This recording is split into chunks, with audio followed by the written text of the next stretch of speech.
우리를 왜 이렇게 사랑하셨습니까? 라는 질문의 답이 속죄소에 있습니다. 속죄. 하나님이 우리를 왜 이처럼 사랑하셨습니까? 거듭 말하면 그것은 속죄소의 답이 있습니다. 우리에게 속죄를 이루게 하시려고요. 속죄소 위를 가리켜서 은혜의 보좌라고 말합니다. 은혜의 보좌. 다시 말하면 은혜가 그곳에서 다 이루어지는 장소입니다. 정언의 말씀처럼 사람들이 당신의 형상에 일치되고 성령의 지배를 받을 때, 예수를 믿노라는 사람들이 주님의 형상에 일치되고 성령의 지배를 받을 때, 속죄가 이루어진 사람에게 뭐가 주어집니까? 늦은비 성령이요. 늦은비 성령. 다시 반복합니다. 주를 믿는 사람들이 당신의 형상에 일치되고 성령의 지배를 받을 때 은혜가 그들을 위해서 무엇을 이루어주는가를 증거하게 될 것이다. 그것이 은혜입니다. 은혜. 사랑입니다. 왜 날 사랑하사? 왜 날 사랑하사? 이 아침 어제 이어서 말씀을 드리겠습니다. 12를 산 위에 불러 올리셔서 함께 있게 하시며 함께 전도도 하시기 위해서 그들을 안수하셨습니다. 하나 예를 들면 예수와 가장 많이 함께 머문 사람이 사도 요한이었죠. 그가 제일 많이, 제일 심오하게, 제일 깊이, 제일 나중까지 보고 들은 것을 전한 증인이 되었습니다. 그렇죠? 예를 들어서 예수를 처음 만난 두 제자가 한 사람은 전도하러 달려갔고 요한은 전도하러 가지 않고 예수께 더 머물렀습니다. 그런 요한이 예수를 가장 잘 전도했답니다. 자, 왜 12를 부르셨습니까? 보고 들은 것을 선포하는 증인으로 부르셨다? 라고 말씀하셨습니다.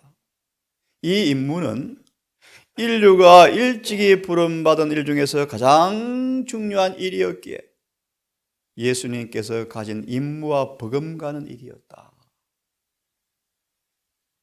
예수께서 이 땅에 인간의 모습으로 오셔서 아버지께로부터 받은 증인의 모습, 임무가 무엇이었습니까? 여러 가지로 표현되어지지만 이사야 9장을 좀 펴기를 바랍니다. 이사야 9장을 좀 펴기를 바랍니다.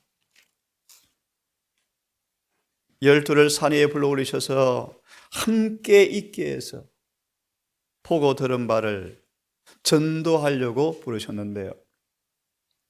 이 중요한 임무는 예수께서 가진 임무와 버금가는 것이었다? 같은 수준의 것이었다? 이사야 9장을 펴보시면 뵙습니까? 1절 7절에 관한 말씀을 중심으로 준 말씀인데요. 1절과 7절의 말씀인데 7절을 보겠습니다. 쭉 말씀하시면서 우리가 그를 보니 예수를 보니까 예수님은 정세와 평강이 더하시는 분이라고 말씀하시면서 잘 보세요. 무궁하며 또 다윗의 보좌 위에 앉아서 그 나라를 굳게 세우고 자금 이후 영원토록 공평과 정의로 그것을 보존하실 것이라. 중요한 말씀입니다. 만군의 여호와의 열심히 이것들을 이루시리라. 이 이사야 9장 1절과 7절을 성령께서는 이렇게 우리에게 말씀해 주십니다. 완전한 이상은 그리스도 안에 발견된다. 찾았습니까? 이 말씀은 마지막 문단에 보면 예수께서 이 땅에 아버지께로부터 보냄받을 때 받은 임무가 뭔가, 그 임무를 12제자에게 주셔서 이것을 말하고요, 증인이 되라. 조금 구체적으로 보도록 하고요, 읽어봅니다. 이사야 9장 1절 7절을 인용하시면서 이 이상을 쭉 앞에 읽어보십시오. 모세의 미덕, 엘리사의 확고부동함, 다니엘의 순결함, 견고함, 바울의 열심, 이런 모든 품성들의 특성을 말씀하시면서 이런 이상은 사람이 도달해야 할 유일한 참된 표준으로 나타내기 위해 모세의 온유가, 엘리사의 확고부동함이, 다니엘의 고결함과 견고함이, 요셉의 순결함이, 이런 모든 이상은 사람이 도달해야 할 유일한 표준으로 나타내기 위해서, 다시 말하면 사람이 각각 어떤 인물이 될 수 있는지, 그리스도를 영접한 모든 사람이 신성이 내재한 인성의 삶을 살면 어떻게 되는지 보여주기 위해서 그리스도께서 이 세상에 오셨다. 내가 보냄을 받은 것처럼 너희도 보냄을 받게 하려 함이라. 12제자를 주의 증인으로 불러 산 위로 올리신 것은 예수께서 가지는 임무와 버금가는 것이었는데, 그것이 뭐라고요? 한번 봅니다. 사도행적이 없으시니까 먼저 요한복음 20장을 먼저 펴서 보고 보겠습니다. 거듭 반복합니다. 하나님이 결국 저와 여러분을 왜 부르십니까? 왜 불러 당신의 자녀로 삼으셨습니까? 똑같은 목적인데요. 요한복음 20장 21절 22절을 보시면 우리 엊그제 말씀한 것처럼 예수께서 또 가라사대 너희에게 평강이 있을지어다.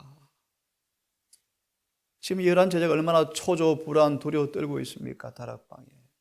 그들은 모든 기대가 다 무너진 것처럼, 부활이 없는 것처럼 까맣게 잊어버리고 문을 걸어서 얼마나 무섭고 두려운 가운데서 떨고 있습니까?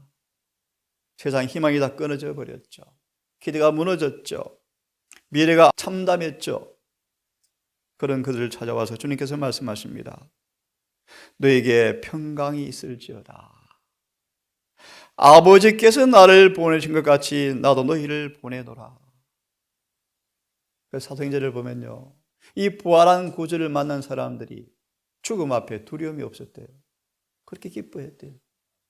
그분의 부활이 죽음의 두려움도 극복해버렸대요.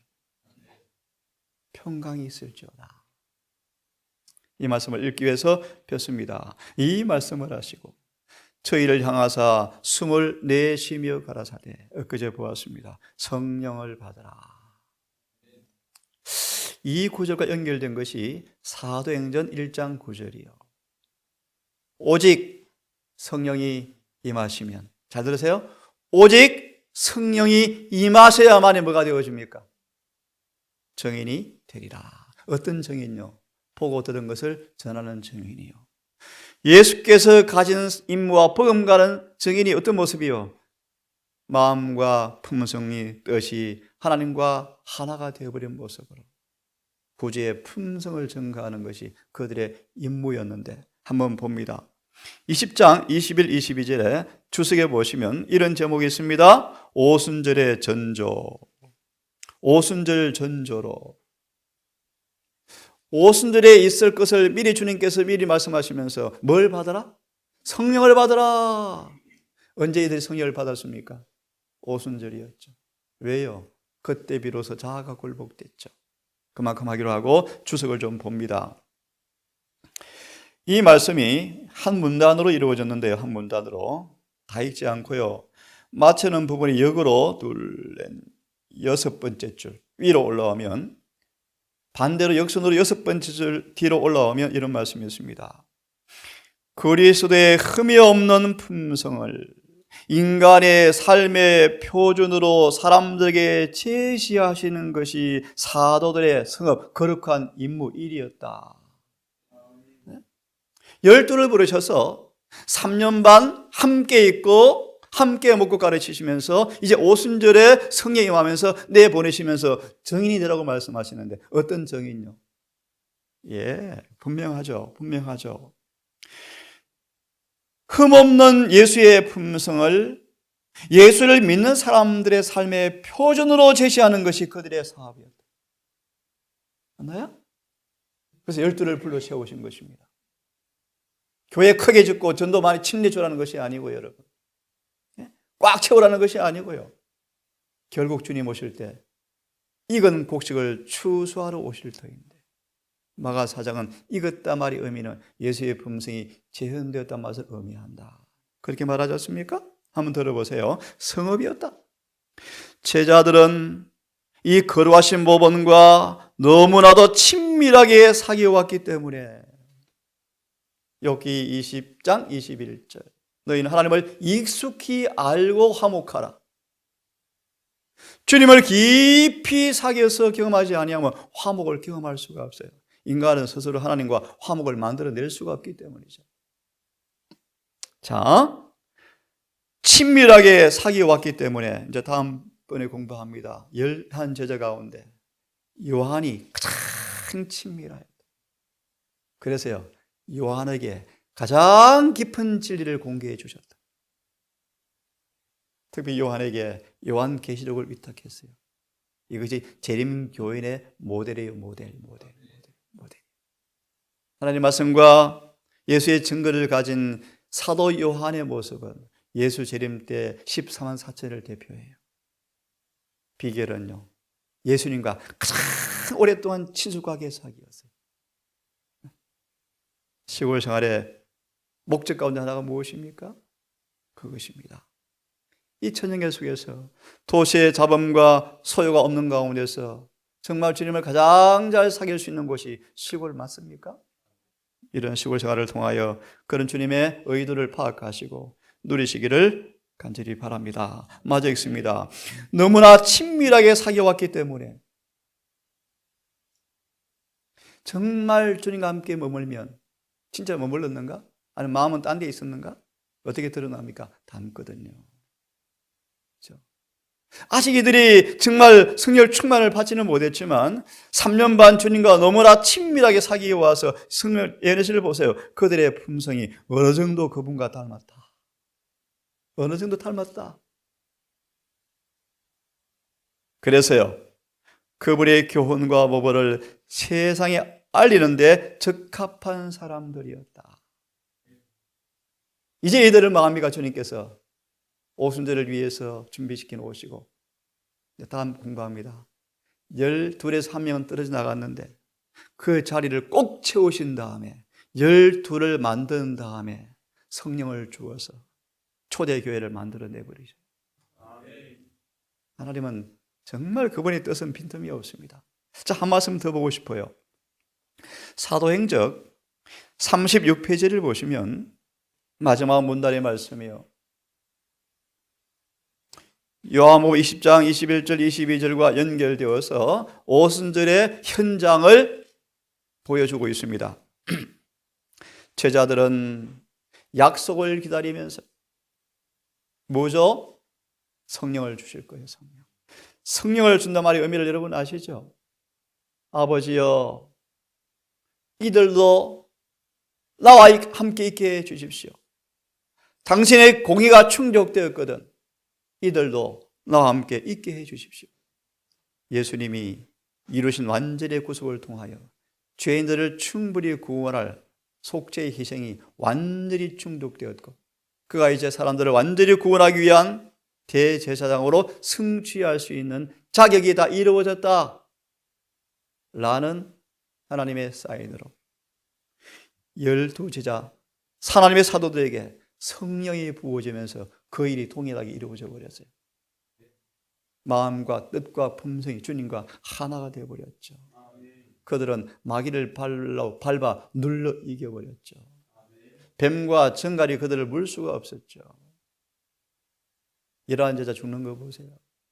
그렇게 의심하는 토마도 제 기억으로요, 창에 찔려 죽었다던가요. 뒤에서 등을 창으로 찔러서 죽였대요. 한개같이 다 열한 제자가 어떻게 죽습니까? 주님의 증인이 되었죠. 다 순교를 당했죠. 자, 이 말씀을 좀 보고 싶어요. 쭉 생각하고요. 이렇게 말합니다. 그들은 구주를 오해한 자신들의 가슴을 치고 옵니다. 예수님의 경이로운 생애 3년 반의 추억들이 막 떠오릅니다. 그러면서 중요한 말씀, 그들이 그분의 순결하고 거룩한 생애를 명상할 때 만일 그들의 생애로 그리스도의 품성의 아름다움을 증거할 수만 있다면 너무 힘들어서 하지 못할 수고나 너무 커서 하지 못할 희생이 없다는 것을 느꼈다. 예. 11제자를 불러오셔서 왜 그들을 사도로 세우십니까? 예수께서 이 땅에 오셔서 가졌던 임무와 버금가는 임무를 그들에게 주기 위해서 무엇입니까? 예수께서 아버지의 품성을 드러낸 것처럼 너희는 나의 품성을 사람들 앞에 표준으로 제시하도록 그들을 부르셨다. 성경 하나 좀 더 보겠습니다. 요한복음 17장의 말씀을 펴십시오. 요한복음 17장 펴시면 18절을 함께 읽습니다. 시작. 아버지께서 나를 세상에 보내신 것 같이 나도 너희를 세상에 보내었고. 예, 참 중요한 말씀입니다. 아버지께서 나를 세상에 보내신 것을 드디어 11제자가 깨달아요. 드디어 깨달아요. 반대로요. 여러분, 하나님께서 우리를 세상에 보내신 것을 어떻게 사람들이 깨닫게 될까요? 네? 드디어 빌립이 의심이 깨어지고 당신은 아버지께서 보내신 메시아 맞습니다 라고 시인하잖아요. 우리가 걸어라 라는 이 우물가 여인이 그를 깨닫잖아요. 반대로 우리가 세상에 보내신 바 된 사람들을 세상은 어떻게 깨닫게 될까요? 이렇게 되어 있습니다. 22절 23절까지 함께 읽습니다. 시작. 내게 주신 영광이 뭐라 그랬죠? 품성을요. 읽습니다. 내가 저희에게 주었사오니 이는 우리가 하나가 된 것 같이 저희도 하나가 되게 하려 함이나이다. 곧 내가 저희 안에 아버지께서 내 안에 계셔 저희로 온전함을 이루어 하나가 되게 하려 함은 아버지께서 나를 보내신 것과 또 나를 사랑하신 같이 저희도 사랑하신 것을 세상으로 알게 하려 함이로소이다. 이해됐습니까? 그래서요 26절에 마침내 세상이 알게 된다. 이것이 늦은비 성령 운동이에요.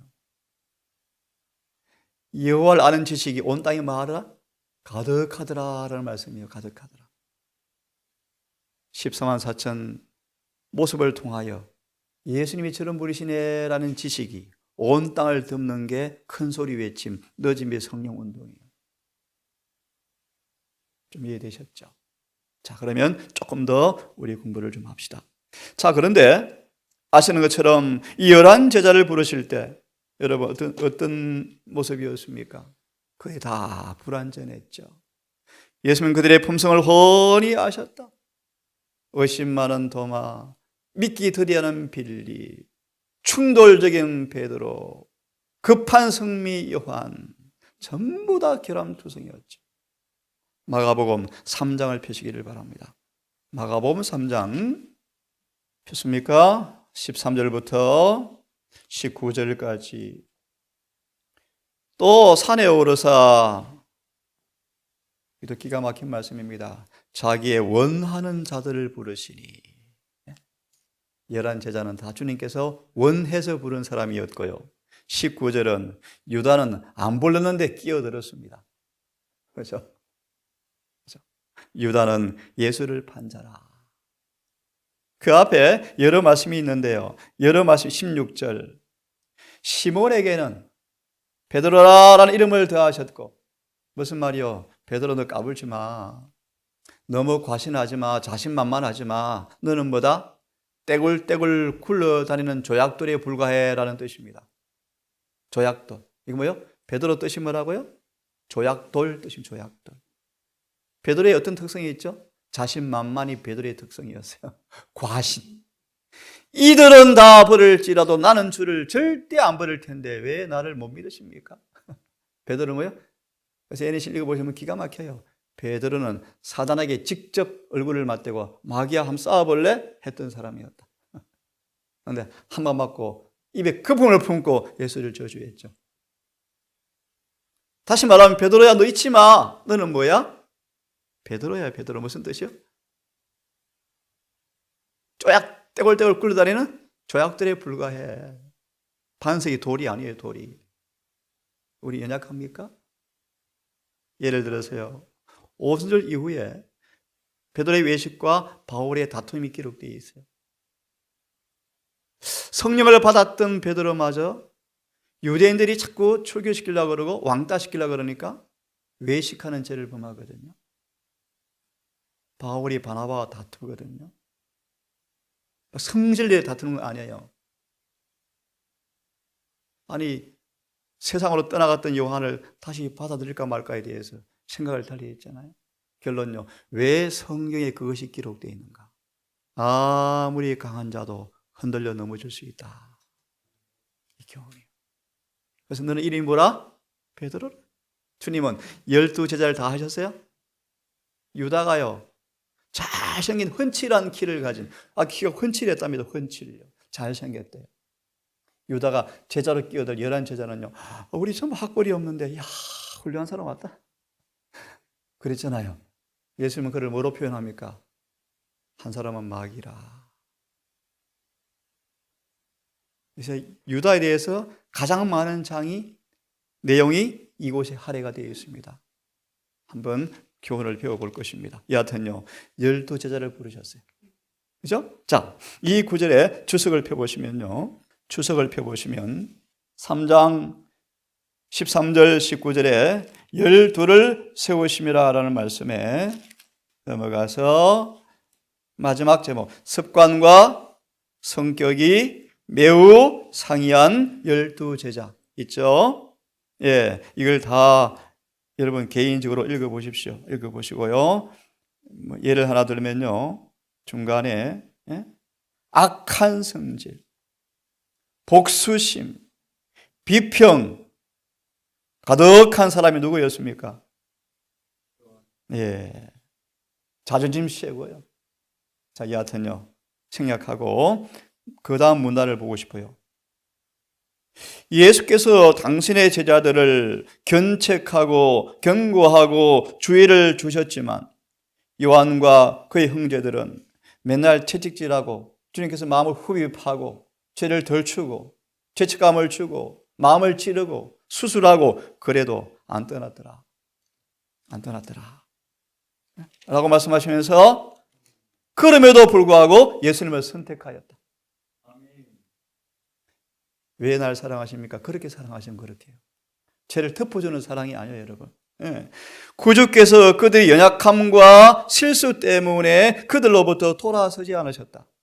그들은 계속해서 끝까지 예수님의 고난에 참여하여 그분의 생애 교훈을 배웠다. 그들은 그리스도를 바라봄으로 품성이 변화되었다. 사도들은 습관과 성격이 매우 상이하였다. 쭉쭉 말씀하시면서 하나님께서 쭉 보십시오. 그들을 끝내 어떻게 하시려고요? 주님과 점점 더 가까워지고 그들도 서로 가까워져서 모든 차이점이 다 조화되어서 주님 안에서 다 하나가 되도록 그들을 부르셨다. 그리고 그 앞에 예레미야를 다 읽어보시면 그들이 불완전하지만 왜 부르셨는가? 그들을 완전에 이르도록 하기 위해서 부르셨다. 이게 그분의 목적입니다. 그러면 우리 시간이 되어서요. 왜 그들을 부르셨는가? 잘 아시는 말씀 하나 보고 아침은 마무리하겠습니다. 히브리서를 펴시기 바랍니다. 12를 왜 불러 세우셔서 사도로 안수하시고 부르셨는가? 예수님의 품성을 표준으로 제시하는 거룩한 일을 부르셨습니다. 그렇죠? 그러면서 이어서 히브리서 2장 14절 18절의 말씀에 한 구절만 봅니다. 18절. 자기가 시험을 받아 고난을 당하셨지만 한 번도 시험에 넘어지지 않으셨죠. 그죠? 그런 그분께서 시험을 받는 자들을 능히 도우셔서 자기처럼 절대로 시험에 넘어지지 않도록 우리를 구원하시겠다라는 구절이에요. 이 구절을 우리에게 이렇게 말합니다. 12제자를 왜 부르셨는가? 우리를 왜 부르셨는가? 2장 14절 18절에 잘 아시는 성경 주석이 있습니다. 그리스도인들을 위한 영적 훈련이라는 말씀이 있습니다. 있죠? 예, 이 말씀 다 읽지 않겠으면 시간이 없으니까 두 번째 문단을 보여요. 두 번째 문단. 두 번째 문단 함께 읽습니다. 시작. 사람들이 신의 성품에 참여한 자가 될 때 비로소 하나님의 훈련은 완성될 것이다. 맞아 읽습니다. 그들은 그리스도께서 그들을 위하여 이기신 것과 같이 이길 수 있을 것이다. 아멘. 11제자가 여전히 결함과 결점투성이지만 인간은 그럴 수밖에 없으니까 덮어주어서 구원하려고 부른 것이 아니고 그들을 그분과 친숙하게 만들어서 신의 성품에 참여하는 훈련을 통하여 마침내 영적 훈련이 완성되었을 때 당신께서 이기신 것처럼 이기는 자가 되게 하기 위해서 그들을 부르셨습니다. 오늘도 주님께서 우리를 산 위로 부르신 것처럼 당신의 제자로 부르셨습니다.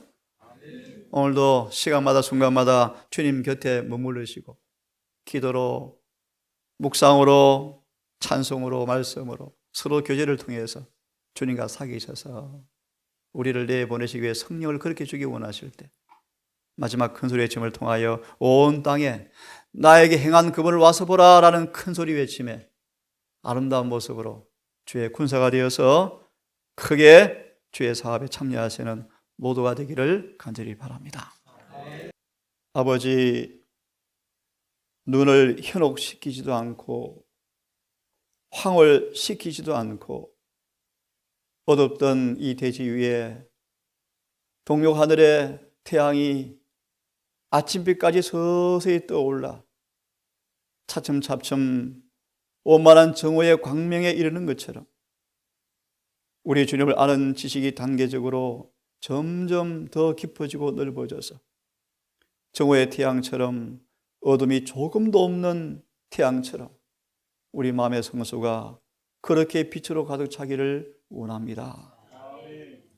아버지, 이 일을 위해 오늘도 우리가 어디 있든 무슨 일을 하든 주님을 바라보는 믿음의 눈을 잃지 않도록 하시고 위의 것을 바라보는 믿음의 행위를 통하여 사모하는 우리 마음속에 가라앉은 영혼 속에 생수를 주시는 주님의 은혜를 경험하여 이 한날도 11제자처럼 주님의 부르심의 목적이 택하심이 이루어지는 행복한 하루 될 수 있도록 오늘 우리의 걸음을 성령님을 통하여 인도해 주시옵소서. 이 모든 말씀 우리를 사랑하시는 예수님 이름으로 기도드리옵나이다.